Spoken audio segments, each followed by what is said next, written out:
स्वागत है आप सभी का इस चैनल में। आज हम एक्सप्लेन करने जाने वाले हैं 7th episode the loan SS class Sumner के बारे में।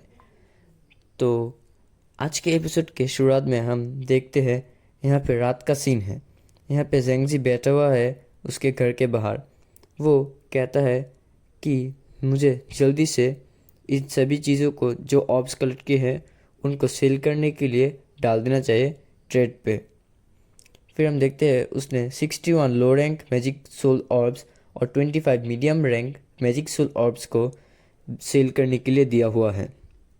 वो अपने हाथ में एक स्ट्रेंथ मैजिक सोल ऑर्ब उठाता है। वो लाल कलर का होता है। वो उसे कंज्यूम करता है और उसके बाद उसकी स्ट्रेंथ जो है वो इंक्रीज़ हो जाती है।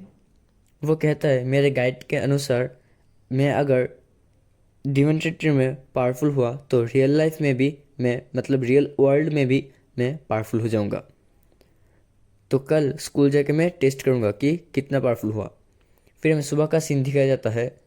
हम देखते हैं सुबह उसकी बहन कहती है मुंह धोकर तुम अपना ब्रेकफास्ट कर लो। जेंगजी कहता है मैंने तो तुम्हें खाना बनाने से मना किया था, क्या तुम मेरी बात नहीं सुन रही हो आजकल। वो कहती ये तो सिर्फ एक ब्रेकफास्ट है, ये मैं आराम से कर सकती हूँ। फिर हमें दिखा जाता है वो मुंह धो रहा है अपना और तब कहता है मुझे मेरे बहन के आर्टिफिशियल किडनीज को लगाना होगा क्योंकि वो बहुत ही जल्दी से ख़राब हो रहे हैं। उसके लिए मुझे पैसे की ज़रूरत है। मुझे क्या उसे बताना चाहिए कि मैंने SSS class rank talent awake किया है। कोई बात नहीं, मैं उसे बता दूंगा। उसको बताने के बाद वो चिंता नहीं करेगी। फिर हम देखते हैं कि उसकी बहन खाते समय ये सोच रही है कि मेरे भाई ने शायद डी रैंक या फिर कोई बकवास रैंक को अवेक किया है और इसलिए उसे अभी यहाँ पे ही जॉब करना चाहिए। वो फिर अपने भाई को कहती है कि तुम डेमोन्स्ट्रेटरी जैसे डेंजरस जगह में क्यों जाते हो, यहाँ पे कोई जॉब ढूंढ लो और जो रेंट है किडनीस की वो मैं संभाल लूँगी। जेंगजी कहता है तुम्हारे पास रास्ते हैं। कैसे रास्ते हैं, कौन से रास्ते। वो कहती है जो भी है मेरे पास रास्ते है, मैं उसके साथ डील कर सकती हूँ। फिर हम देखते हैं वो अपने घर से बाहर निकल जाता है। जाते वक्त वो कहता है कि तुम्हें रेंट के बारे में सोचना नहीं चाहिए, तुम अपने एडुकेशन के ऊपर ध्यान दो, इस एज में मैं जा रहा हूँ। वो कहते हैं अपना ध्यान रखना। फिर हमें स्कूल का सीन दिखाया जाता है। स्कूल में स्टूडेंट्स घुस रहे हैं, इधर उधर भाग दौड़ कर रहे हैं। हम क्लासरूम का सीन देखते हैं। जेंगजी वहाँ पे एंटर होता है। एक बंदा कहता है मेरा तो किस्मत ही ख़राब है, मैंने डी रैंक को एवेक किया है, मुझे एक नॉर्मल पर्सन बन के ही अपना पूरी ज़िंदगी गुजारना होगा। वो दूसरे बंदे से पूछता है तुमने कौन सा रैंक एवेक किया है। वो कहता है बी। फिर वो दोनों में मस्ती होती है। वो पहला वाला कहता है मैंने तो सोचा था हम दोनों एक साथ धरती के बोझ बनेंगे, लेकिन तुमने तो बी रैंक एवेक कर लिया है। हम देखते हैं फिर जेंगजी अपने मोबाइल पे देखता है और उसे दिखाया जाता है कि उसके सभी ऑब्स बेचे जा चुके हैं। वो कहता है ये तो बहुत ही फेमस है, मुझे अपने पैसों को विड्रॉ कर लेना चाहिए।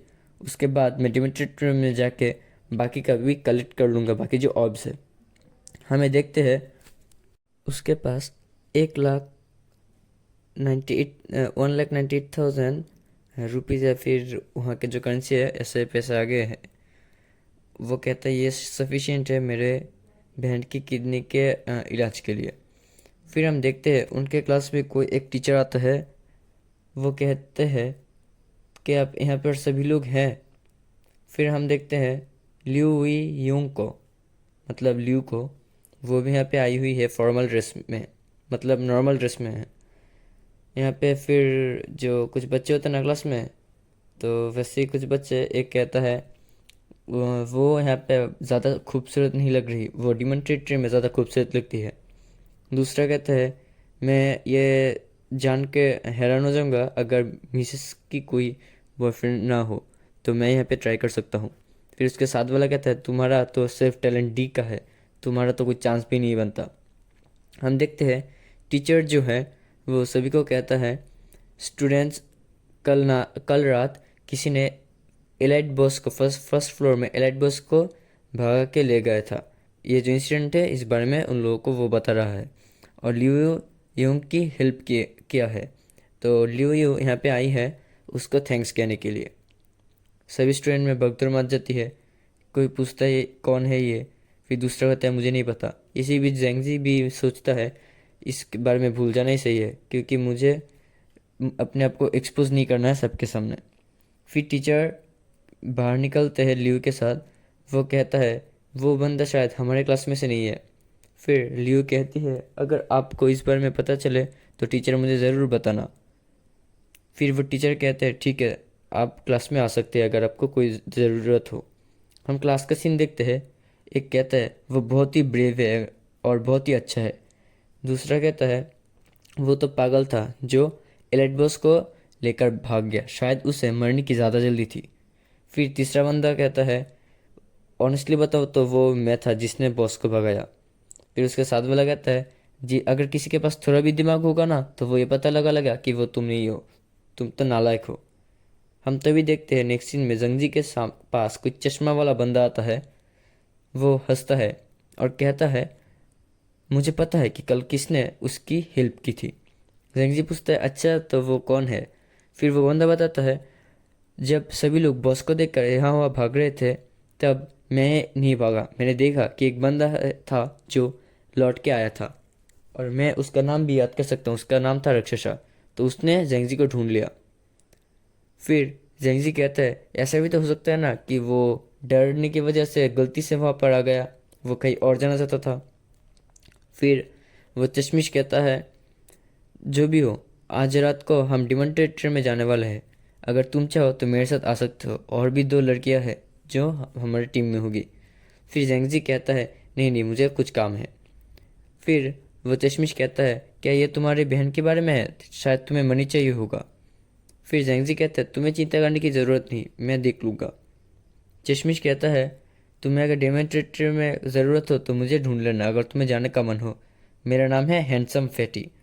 तो ये अजीब सा नाम है इस बंदे का, चश्मिश का, हैंडसम फैटी। उसके बाद हम देखते हैं स्कूल शायद ख़त्म हो चुकी है। जेंगजी जिम के जैसे कुछ जगह पे है। वो कहता है मैजिक सोल ऑर्ब्स को बेचकर मुझे बहुत से पैसे मिले हैं लेकिन वो काफ़ी नहीं है। मुझे यहाँ पे काम नहीं करना पड़ेगा अगर मेरे पास और भी ऐसे ऑर्ब्स आ गए। फिर हम एक बंदे को देखते हैं।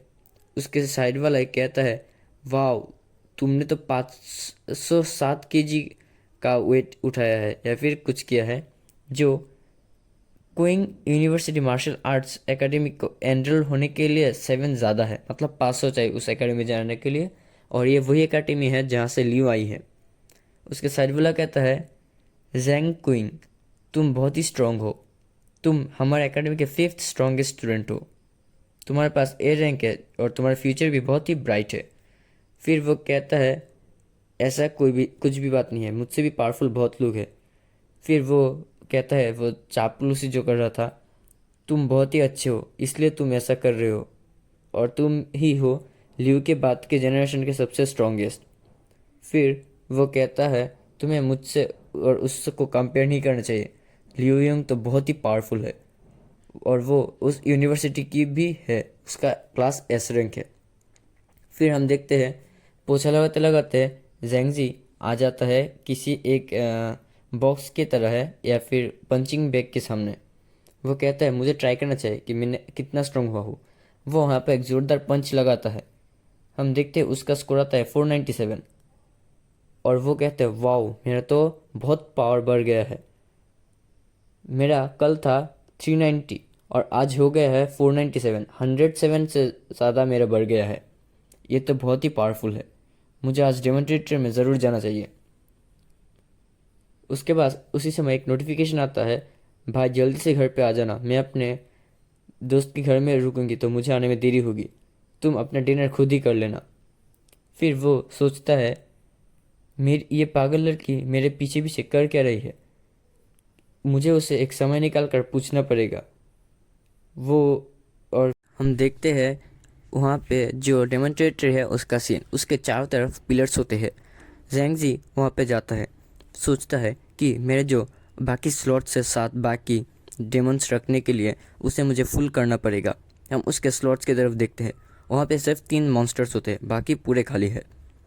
फिर वो कहते हैं मेरे बीस्ट बाहर निकलो, वो कहता है मेरे सभी स्लॉट्स पूरे हो जाने के बाद अगर मैं सेकंड फ्लोर में जाऊँ तो वो मेरे लिए सेफ रहेगा। हम देखते हैं उसके सामने आता है डार्क शेडो उल्फ। वो डार्क शेडो उल्फ को कहता है मेरे साथ चलो और हंट करो।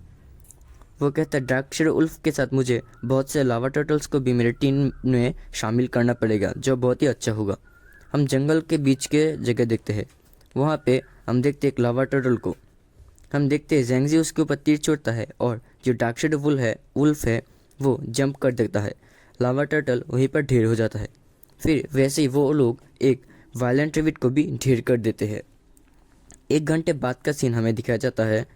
वहाँ पे हम देखते हैं उसके सामने बहुत से लावा टर्टल है 5-6 और 2 वायलेंट रेविट है, और इसी के साथ उसका जो स्लॉट है वो भी कंप्लीट हो जाता है।